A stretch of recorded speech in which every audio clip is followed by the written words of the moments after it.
लाडके भाऊ इकडे उभे आहेत साईडला. मगाशी उदय सामंतना मी म्हणालो लाडक्या बहिणी सगळ्या आलेल्या आहेत, लाडके भाऊ घरी थांबलेत काय. पण खरं म्हणजे लाडक्या बहिणी आणि लाडक्या भावांनी विधानसभेत देखील चमत्कार घडवला, नगर परिषदेत घडवला, महापालिकांमध्ये घडवला आणि आता जिल्हा परिषद आणि पंचायत समितीमध्ये तोच इतिहास पुन्हा घडवणार आहेत. हा विश्वास या ठिकाणी मी व्यक्त करतो. आणि आपण सुरुवातीलाच दिवंगत आमचे सहकारी उपमुख्यमंत्री अजितदादांना आदरांजली वाहिलेली आहे. एक अतिशय मोकळ्या ढाकळ्या मनाचा परखड स्पष्ट वक्ता आपल्यात नाही आहे. मी त्यांना विनम्र श्रद्धांजली अर्पित करतो. दुःखाचं सावट आहे आणि निवडणुकाही त्याच दरम्यान आहे. या निवडणुका कार्यकर्त्यांच्या आहेत आणि म्हणून नेत्यांच्या निवडणुका म्हणजे आमच्या निवडणुका लोकसभा विधानसभाच्या निवडणुका ज्या आहेत, हेच कार्यकर्ते जे व्यासपीठावर आहेत समोर आहेत ते कार्यकर्ते निवडणुका जिंकून देत असतात. आणि म्हणून कार्यकर्त्यांच्या निवडणुका मध्ये देखील नेत्यांनी तेवढंच महत्त्व दिलं पाहिजे अशा प्रकारची भूमिका आपण सगळेजण घेत असतो. आणि म्हणून मी तुम्हाला विनंती करायला आलो आहे की या सर्व कार्यकर्त्यांच्या निवडणुकांमध्ये आपण महायुतीचे उमेदवार शिवसेना भाजपाचे यांना निवडून द्या आणि रत्नागिरी जिल्हा परिषदेवर महायुतीचा भगवा फडकवा अशा प्रकारची विनंती मी आपल्याला करायला आलेलो आहे. खरं म्हणजे रत्नागिरी ही कायमच रत्नांची खाण राहिलेली आहे. 1, 2 नाही तर 3 भारतरत्न या जिल्ह्याने दिलेली आहेत. रत्नागिरी हा शिवसेनेचा बालेकिल्ला आहे, महायुतीचा बालेकिल्ला आहे.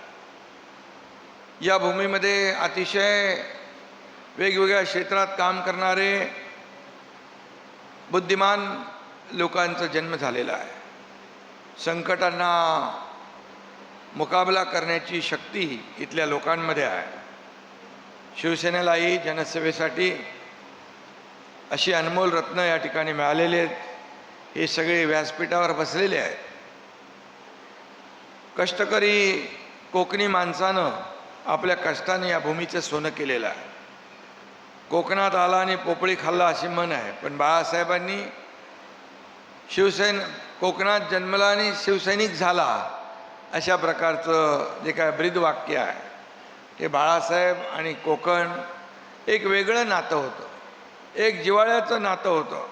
आणि म्हणून कोकणामध्ये राहणारा हा कोकणातून चाकरमानी म्हणून मुंबईत गेलेला प्रत्येक शिवसैनिक झालेला आणि बाळासाहेबांचा शिवसैनिक होऊन भगवा त्याने हाती धरलेला आहे. आणि म्हणून रत्नागिरीतला मतदार देखील हुशार आहे. तो शाना आहे, त्याला कुणी फसवू शकत नाही. आणि फसवणूक करणाऱ्यांना तो 14वर रत्न दाखवतोच, दाखवल्याशिवाय राहत नाही. अशी रत्नागिरीकरांची एक आगळी वेगळी ओळख आहे. आणि म्हणून रत्नागिरी नगर परिषदेच्या निवडणुकीमध्ये देखील आपलंच आलं ना, शिल्पाताई सुर्वे या नगराध्यक्ष म्हणून निवडून आल्या. त्यांचं मी अभिनंदन करतो, तुमचं अभिनंदन करतो, तुम्ही त्यांना निवडून दिलं. 32 पैकी 29 जागा महायुतीच्या पारड्यामध्ये टाकल्या. कारण कोकणातली जनता शिवसेना महायुतीवर प्रेम करणारी जनता आहे. आणि शिवसेनेचं देखील कोकणी माणसावर प्रेम मी आता सांगितलं. या ठिकाणी इथं कोणीतरी बिनविरोध पण आलं आहे का? हां, डॉक्टर पद्मजाताई कांबळे हे बिनविरोध आलेले आहेत. म्हणजे पाली नानीत पंचायत समितीमधून. म्हणजे विजयाची नांदी सुरुवात झालेली आहे, विजयाची आपली सुरुवात झालेली आहे.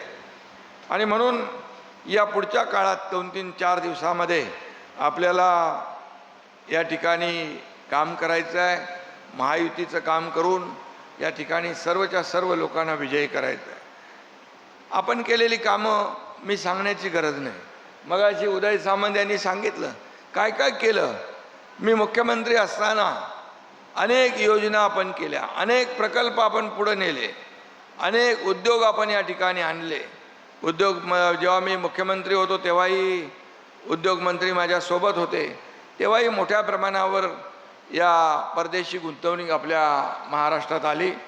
परवा देखील गेल्या आठवड्यात देवेंद्रजी आणि उदय सामंत गेले, त्यांनी 30 लाख कोटीचे करारनामे केले. हा एक महाराष्ट्रासाठी फार मोठी अचिव्हमेंट आहे, कारण मोठ्या प्रमाणावर त्यातले कारखाने उद्योग इथं कोकणात देखील येतील आणि कोकणी माणसाच्या रोजगार हाताला मिळेल, काम मिळेल, इथून नोकरीसाठी दुसऱ्या शहरामध्ये जाण्याची आवश्यकता लागणार नाही. ही भूमिका आपल्या महायुती सरकारची आहे. ज्या ज्या ठिकाणी लोक राहतात, ज्या ज्या ठिकाणी त्यांचं वास्तव्य आहे, त्या त्या ठिकाणीच रोजगार मिळाला पाहिजे, त्यांच्या हाताला काम मिळालं पाहिजे. आणि म्हणून या ठिकाणी आपली जी काही आपला प्रयत्न आहे तो यासाठीच आहे.